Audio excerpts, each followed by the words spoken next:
this is by way of the historical background to the various crises of the last, well, 20 years, I suppose. But I'm going to be, so some of this will seem very remote from what we've been through.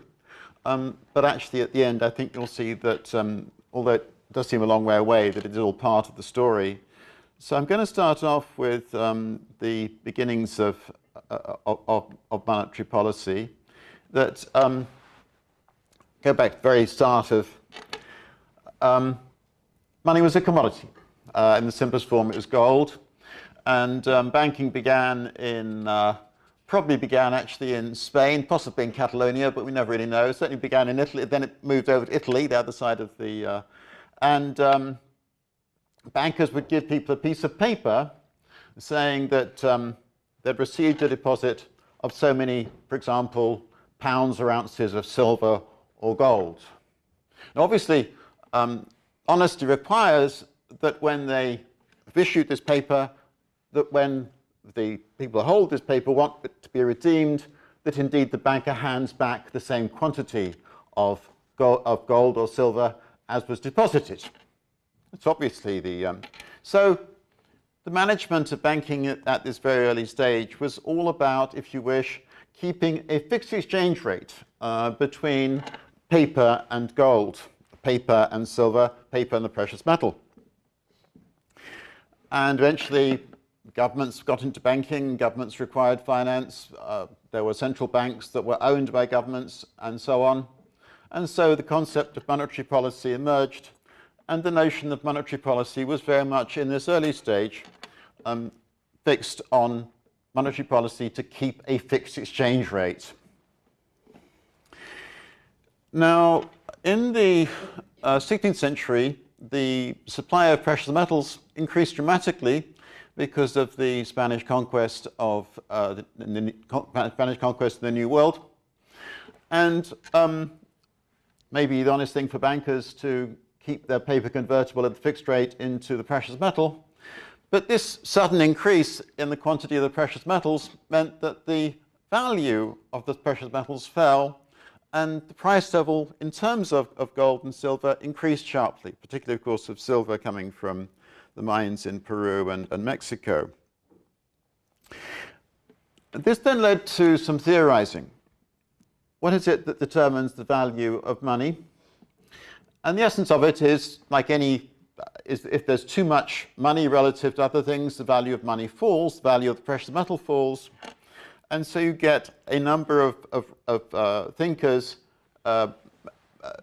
talking about this subject. None of them, by the way, is British at this stage, but still, this chap called Athol Quater, Salamanca School in Spain, Jean Baudin, a Frenchman, and Copernicus, obviously known in other contexts, a Pole. Now, I don't talk about this too much, but it was a different era, and I'm afraid the translation facilities were not quite as they are in the European Parliament. Athol Quater, in fact, wrote in Portuguese, translated into Spanish, then into Latin, then into Italian and French, and finally, a few years ago, into English. Anyway, he apparently said these things, that if there's too much money around, there'll be a fall in its value. And Copernicus apparently certainly said these things. So let's just, again, can we just move on, Gail? Thank you. An excessive quantity of money should be avoided.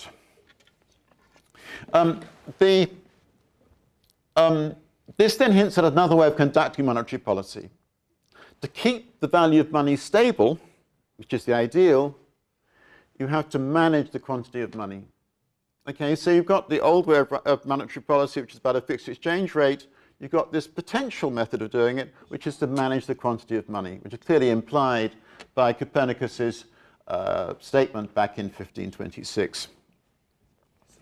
Now, I'm again going to just race through hundreds of years of history, but the achievement of the British Empire was to keep the pound on the gold standard from the time that the original price of gold was fixed, actually by Sir Isaac Newton in 1717. Britain stayed with the same, essentially the same price of gold managed by the Bank of England subject to Parliament and so on, until 1931, when we came off the gold standard.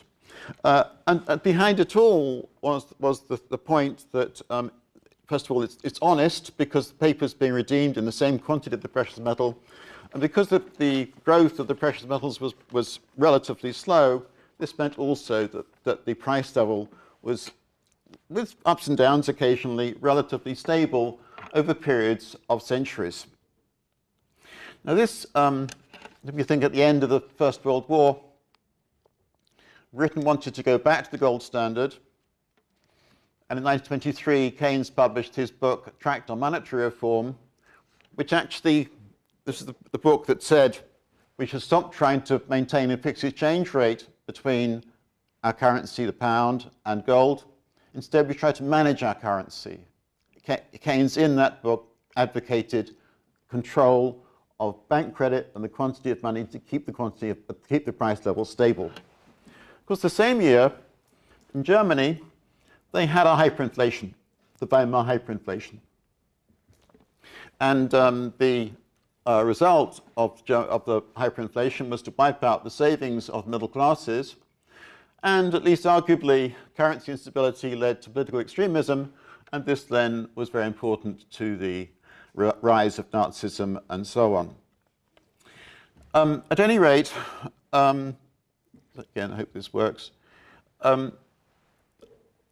After Britain came off the gold standard, America had its sort of gold standard system from the Bretton Woods fixing of the price of gold on to 1971. And then even the Americans started to become rather irresponsible, and they were creating too many dollars relative to the quantity of gold around. And in 1971, America came off the gold standard as well. And now at this point, we really come into what's the international background to the euro, and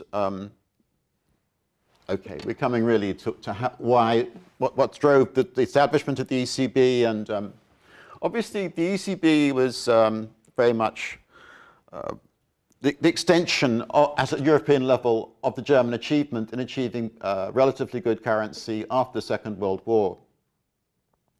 The Bundesbank had legislation set up in 1957 deliberately to stop the kind of irresponsibility that had led to the Weimar hyperinflation. And when the Germans, early 1970s, the Americans came off gold in 1971, the Germans broke the link with the dollar in the Bretton Woods system. They let their currency float upwards deliberately, not a question of letting it go down. They wanted to have a good currency. And this is the beginning of the 25 years in which the Bundesbank became the most admired central bank in the world, and the Deutschmark became not quite the sort of currency primus inter pares, but certainly became a very widely respected international currency. And the Bundesbank was very open to the proposition that we should have a different style of monetary management. We shouldn't be thinking about fixing our currency against the exchange rate. We instead should be trying to control the growth of the quantity of money. Keep the growth of the quantity of money at a low non-inflationary rate. That will then keep the price level stable. And as long as the growth of money is fairly stable and constant over time, that should achieve macroeconomic stability in terms, one hopes, of growth of demand, output, employment, and so on. So I just say one more thing here. The apostle really of this, I simplify and caricature to some extent, but of these ideas about the importance of stable growth of money was Milton Friedman, who put forward these ideas in 1959 in New York. He very much picking up on really a very large literature going back, of course, to the Theorizing and Baudin and Copernicus. Anyway, let's hope it works again. The Bundesbank was therefore in a sense, the home of monetarism in practical terms, even though the ideas are very much associated with the University of Chicago. As I say, in 1973, it broke the fixed exchange rate link in the dollar let the Deutschmark appreciate. And in 1974, the Bundesbank announced a money growth target for the coming year, very much in line with this sort of thinking that came from Friedman, Chicago, and so on. Now, I've got basically very pro the Bundesbank and its achievements and full of admiration for them. The truth is that the presentation of the money growth targets was a mess. They kept this principle of money growth targeting until the replacement of the mark by the euro in 1999. But often the targets were exceeded or undershot and so on. They did not, in fact, have a particularly impressive record of keeping to their targets. And in fact, the rationales that were provided by Bundesbank economists were not always that impressive. Anyway, when it came to, as I said, the sequence of overshoots and undershoots, and they had originally expressed their targets in terms of the monetary base. I'm afraid I'm going to have just to race through the complexities here. They're very, very important, but they moved on in 1987 to express their target in terms of broad money, and that was then retained until 1999. The truth was, it was a bit of a mess. However, having said all that, over the medium term, the Bundesbank was much more geared towards this kind of thinking than other central banks, including, may I say, the Bank of England, and also, in truth, the Federal Reserve, although the Federal Reserve had the same kind of intellectual influences around in this. So when the single currency came into being in scriptural form in 1999, it very much borrowed the credibility of, the intention was it should borrow the credibility of the Bundesbank and actually benefit from Bundesbank thinking. And the first chief economist of the Bundesbank was Ottmar Issing, who of course had been chief economist of the Bundesbank before that. So hang on. The question of how it should be managed was a very important one. The Bundesbank tradition of money supply targeting was not adopted. Instead, there were two pillars of research. It's where it started to get right down to what's going on today. There were two pillars of research. One was sort of real economy analysis that could be done by any school of economists. And then there was indeed a money pillar that was different from other central banks. And this was supposed to preserve the Bundesbank way of thinking. Issing, in fact, in his book on the birth of the euro, said quite specifically that experience of the problems of the Bundesbank's policy ruled out adopting the Bundesbank framework for the ECB. The regime shift might result in sizable fluctuations in the growth of the money supply. Could the ECB have explained, for example, that this was a temporary development and not a structural break? Can I just say, just personal, I'm British, I'm not really, but as a spectator, they should have surely kept the Bundesbank tradition of money supply target. This has been the key to their success. Anyway, they didn't. And Issing, nevertheless, does believe in the importance of money and tried to defend the money element in the money pillar in the two-pillar system. He stood down as chief economist in 2006, but already by then there'd been a considerable dilution of this commitment to the monetary pillar. The Governing Council stopped publishing a reference value for money growth, and the monetary pillar was retained in principle, but in practice it was being sidelined. There were debates at a technical level. How am I out for time? There were debates at a technical level at seminars, conferences, and so on, between those people who thought that money mattered and those who thought that it didn't. And it's interesting that Charles just arrived, because it was Charles really who introduced me to this particular exchange. And it was an exchange that was kind of symptomatic of a wider tension in macroeconomics between those people who, looking back to these traditions going back centuries, in which the quantity theory did explain what happened at the price level, the quantity of money was crucial to macro outcomes, and then a number of schools of thought that dismissed the importance of money and banking altogether. And there was a conference in November 2006, I wasn't there, but still perhaps other people in the room were there, in which Woodford offered, this is a chap called Michael Woodford, who was a very influential economist, Columbia University in New York, where he made this comment. He said, and I believe it's a serious examination of the reasons given thus far by the ECB for assigning a prominent role to money aggregates in the second pillar in the ECB's delusion provides little support for continued emphasis on those aggregates. In fact, by then, there had been a massive, I don't know what the right expression is, but a kind of exit from money, importance of controlling money in the ECB. And across the Eurozone, there were a number of wild booms going on with extremely rapid growth of money and credit in 2005, 6, and 7. So the most extremes of these were in Ireland, Spain, and so on. All I would say is that this was relative to the German tradition running up to 1999. These kind of booms were extremely irresponsible and likely to lead to a lot of trouble.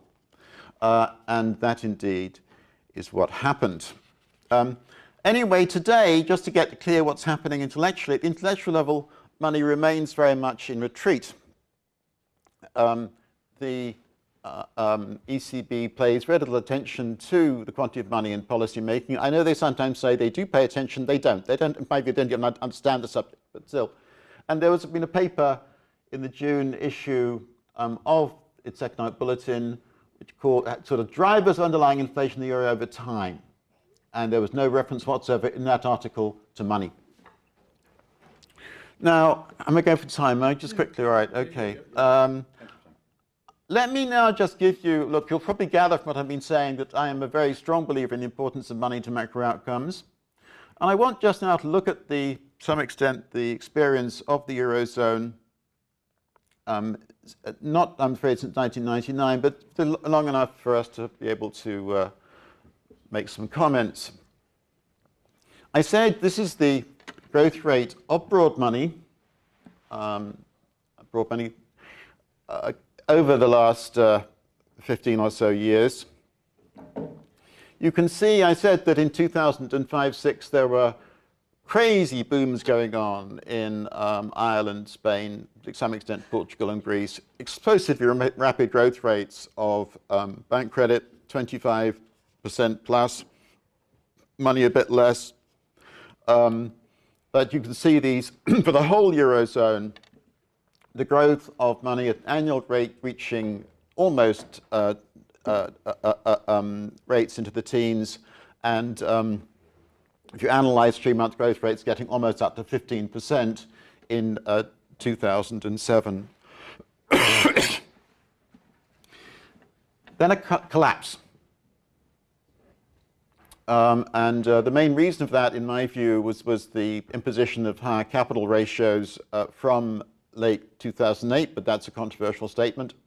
Anyway, you can see from late 2008, you look at the 3-month annualized growth rate of M3, just as a straight line collapse. Then a period of very slow growth of money. Let's just be clear that not only did the Eurozone have the Great Recession, when I think output fell by 4% in 2009, but it had a second, more protracted, less severe recession, 2011 to 2013, which you can see there as, you know, the notion that there isn't some connection between money and macro outcomes, just look at this chart. Then late 2014, early 2015, the anticipation of the asset purchase program and the asset purchase program itself led to faster growth of broad money, and then the better macro outcomes since 2015. Now, there's an awful lot more to say, but what I would, in reply to to Michael Woodford's comment that money doesn't tell you anything, I'm sorry, it tells you an awful lot. And at the moment, for example, we've got this talk about recession. Just at the end, you'll see that chart is blipping upwards. And I'm curious how much there won't be a recession next year. But this is a discussion, a debate and discussion. I'm looking forward to the outcome, by the way. I'm looking forward to it. So you get lots of debates about these subjects, and let's just be clear that, you know, why, given that there's all these clever people, going back to those 16th century authors who think the money does matter. And yet you've got modern economists, of whom Michael Woodford is an example, who deny that it does. And so what is the problem? And I would say that really there have been two main areas of trouble in this subject. Since, in a way, Friedman didn't tidy these things up. And the American monetarists failed to tidy this subject up. They disagree, there's disagreements about, part of the trouble is that this is a strange business, but people who believe in the quantity theory tend to believe in markets. It's interesting, in Germany, the ordo-liberals tended to be quantity theorists, to believe in all the legislation that was laid behind the Bundesbank. Ordo-liberals also strong believers in markets. Then they get mixed up with free market capitalism. And a lot of people don't like free market capitalism, so they don't like the quantity theory. But anyway, on top of that, there are these problems about what is the quantity of money relevant to macro outcomes? Is it the base or broad money? Is it some other measure of money? Again, there's an awful lot to say. In my view, it's always broad money that matters. And then there are a lot of disagreements also about how to control broad money. And again, there's a huge subject. I don't believe that you should try and control the growth of broad money by managing the monetary base, which has in fact been the dominant. I'd prefer to look at the growth of bank credit, because the two sides of the bank system balance sheet must be equal. And this would have been my prescription for the Eurozone from its start, that the policymakers should try to keep the growth of bank credit to the sum of the public and private sectors within this corridor, because that would have been associated, roughly speaking, with growth of money of around about 4 or 5% a year, instead of these wild swings that I showed you earlier. You can see that that isn't what's happened. There was extremely rapid growth of credit in 2005, 6, and 7, the collapse.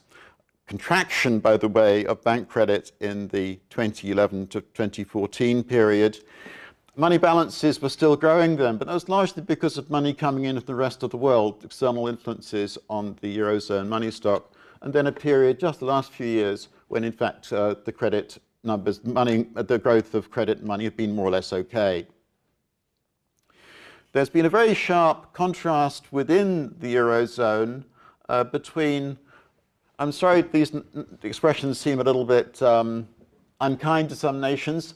Look, I just simply have to move on. I don't want to pass judgment, but here the 12 nations, essentially, it's the original 11 plus Greece. There's 7 nations of those, you can imagine Germany, France, and Netherlands, Belgium, 7 nations of the Eurozone core. There's the growth rate of money in the 5 years to the third quarter 2008, 7.8%. Then those nations of the periphery, but some of them having these explosive growth rates of money, 10.3. Then there's a slowdown after that, following 5 years, came down to 2.8%. In the periphery, actually a minus figure. That minus figure included some nations where money contracted in a single year by 10%. And then through all of this, Germany, 5.5, 3.8. Germany all the time has been stable. I mean, how can somebody like Woodford ignore that table? I don't understand it. Anyway, and it's just the worst example, in a way, of monetary instability in America was what happened, of course, in the Great Depression between 1929 and 1933. And in their celebrated book, now, over 50 years ago, 1963, Milton Friedman and Anna Schwartz showed the extreme instability in the growth of money in America in those years, and suggested very plausibly that this was a driving force behind that instability. So then what I've done in this next 2 charts is to compare the instability in the growth rate of money in America in that period with the instability in the growth rate of money in Ireland and Greece. Here we are. The dotted red line is the instability in money growth in America in that period of 1929 to 33. Perhaps 29 to, is it 20, no, January 28 up to, anyway, it's in fact a 6-year period to 1934. That's the dotted red line. And then you can see the green line is Ireland from the start of 2008. In Ireland, money growth up at 30% plus, down to, at the lowest point, minus 20%. So the instability in money growth in Ireland in that period was more severe than in America in the Great Depression. And then this is Greece. The question of whether money targets are a good idea or a bad idea is, in my view, still an open one. And I think they should. I hope Gail picked up this final one. It is. Look, I perfectly am well aware that I'm in a minority. Minority. I always feel minority of one, quite honestly, but minority on this topic. The aim of a money growth target is to achieve stability of the growth of quantity of money. In my view, the argument for that is very much based on evidence, not just on theory, although there's a large body of the theory that lies behind these ideas, and then low growth of the quantity of money to achieve price stability. And most economists are opposed to that. You know, I've just shown you what Woodford said in 2006, effectively to against Ottmar Ritting in these debates that had an important part in the intellectual development of the ECB and thinking about monetary policy in the ECB. But then I've just shown you those two pictures of Ireland and Greece, and come on, most economists are also opposed to unstable growth of the quantity of money, since the evidence is compelling that that causes human misery.